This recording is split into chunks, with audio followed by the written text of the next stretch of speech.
nos toca la parte de apóstoles y profetas. Y hasta esto ya hemos visto, además de la que yo di, unción, fe y guerra espiritual. Y hoy estamos listos entonces para este tema. Cuando hablamos de apóstoles tenemos que empezar con que empezó a decirnos qué es lo que era esto, era el pastor, así lo llaman, Maldonado, de Miami, que estaba en Guatemala, donde yo estuve presente, con vergüenza, y empezaron a hablar de qué era esto de ser apóstol, este asunto. Y yo, mientras lo explicó, no entendí qué pasaba y pensé que eso iba a terminar como nada más una cosa nueva, una locura nueva, y ahí terminaba. Pero no fue así. Resulta que este señor empezó a ser llamado apóstol por un señor llamado Peter Wagner. Peter Wagner fue donde Maldonado le dijo: ungido, tú eres apóstol. Y entonces, como tú eres apóstol, tu esposa es profeta, porque así es con ellos también, así van en combo.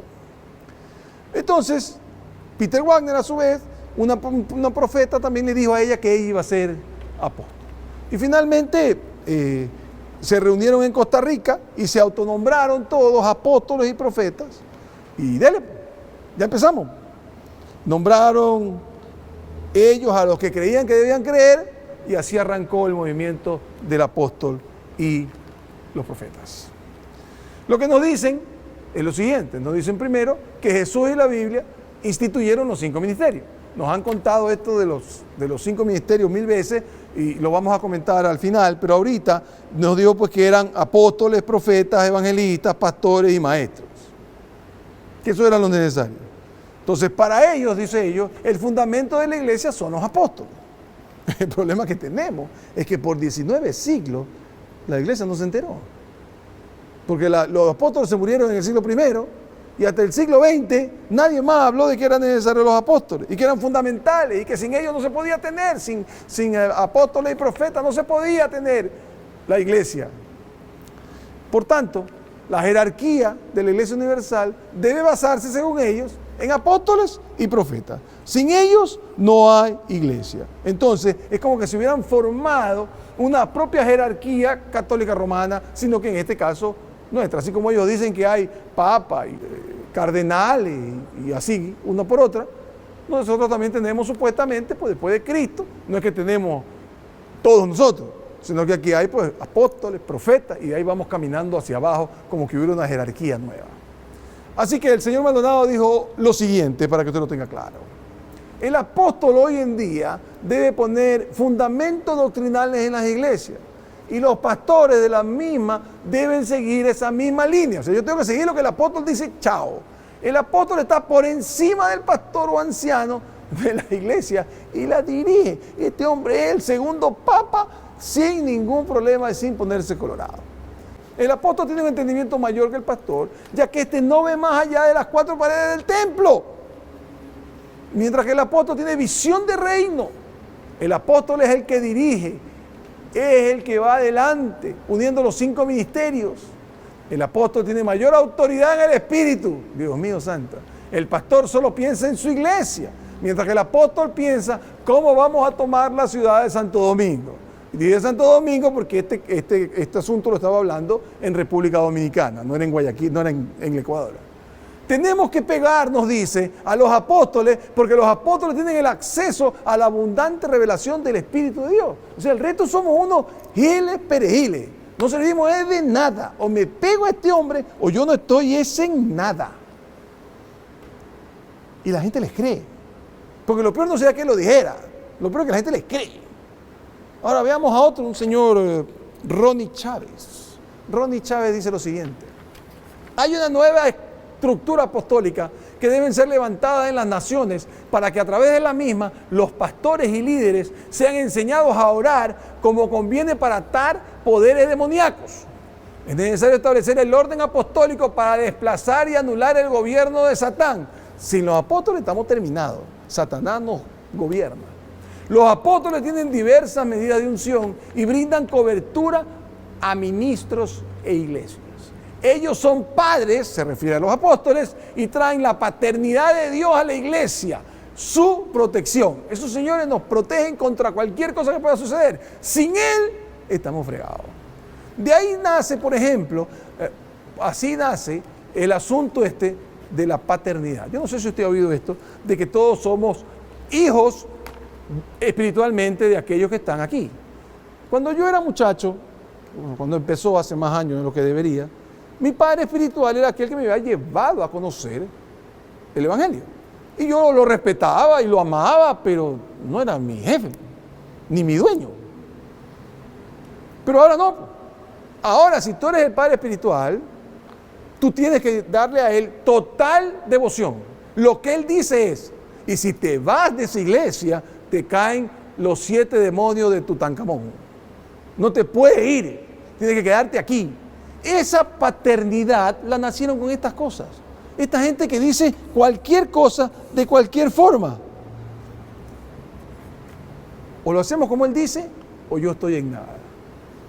Pues, para que tenga un ejemplo, por ejemplo, en un momento determinado, este señor empezó a hablar, Maldonado, de que gente estaban mandándole cabezas de gallinas y de chivos, tirándose a los patios, tratando pues de hacerles una maldad, me imagino. Y entonces él dijo que todo el mundo tenía que entender que él tenía la unción de la maldición. O sea, que él podía darle una maldición a alguien y te fregaba. Yo entendía, parece que estoy equivocado, que lo que un creyente debe hacer es amar por sus enemigos, amar a sus enemigos y llevarlo a conocer a Cristo. No, aquí era de maldecirlo. Y terminó con una frase espectacular. ¿Por qué no le mandas eso a tu madre? ¿No me cree? Pida en YouTube, Maldonado, madre. Ahí está, no tengo por qué mentirle. Ese hombre realmente cree que él tiene el derecho a mandar a matar a quien quiera. Donde lleve a ser presidente, vaya usted a saber qué nos pasa a nosotros. Por ejemplo, el otro señor del cual hablamos dijo en un momento que para nosotros entender bien cómo es lo que Dios nos manda, tenemos que creer, claramente entender que la Biblia no es todo, que lo mayor es una experiencia sensorial, espiritual que tiene debido a ellos. Y que el resto que no lo tenemos somos unos ignorantes. Ahí hemos terminado. Eso es lo que son los apóstoles y profetas.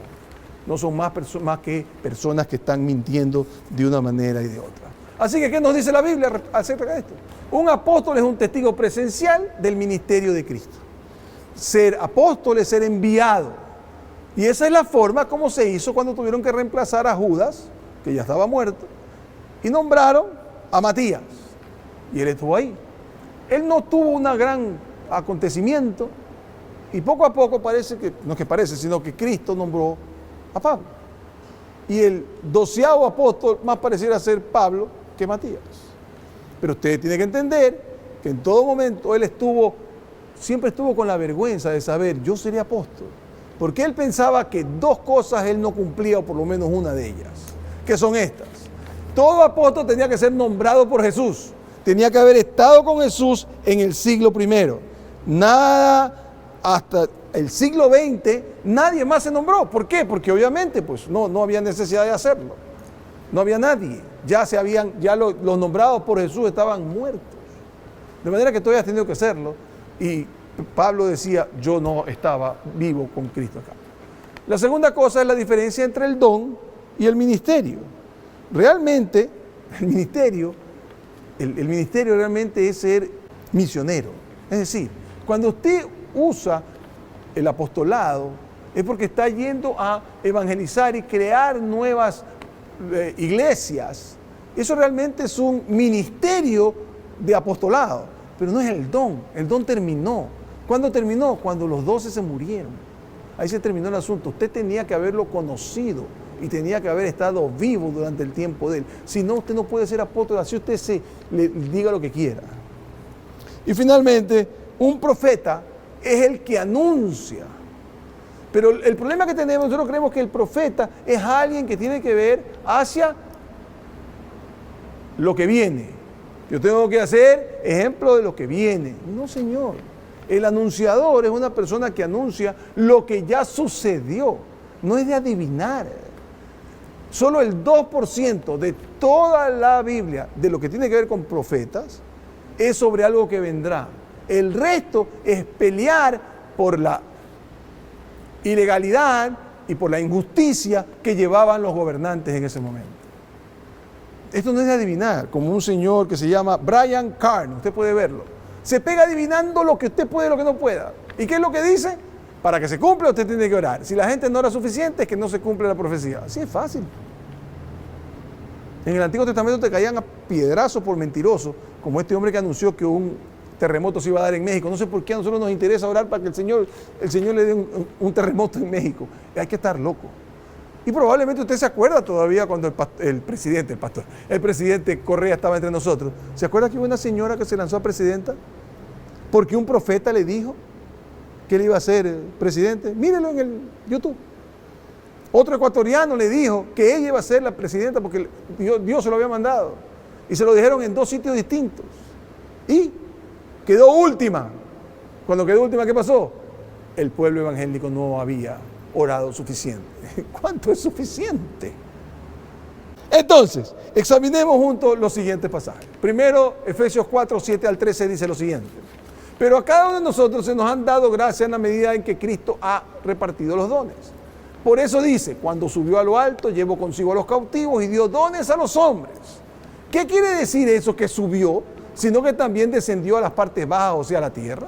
El que descendió es el mismo que subió por encima de todos los cielos para llenarlo todo. Y ahí empieza el famoso versículo. El mismo construyó a unos apóstoles, a otros profetas, a otros evangelistas y a otros pastores y maestros, a fin de capacitar al pueblo de Dios para la obra de servicio, para edificar el cuerpo de Cristo. De ese modo todos llegaremos a la unidad de fe y al conocimiento del Hijo de Dios, a una humanidad perfecta que se conforme a la plena estatura de Jesucristo. Entonces, pegan ellos este grito, así como se lo voy a dar yo a usted.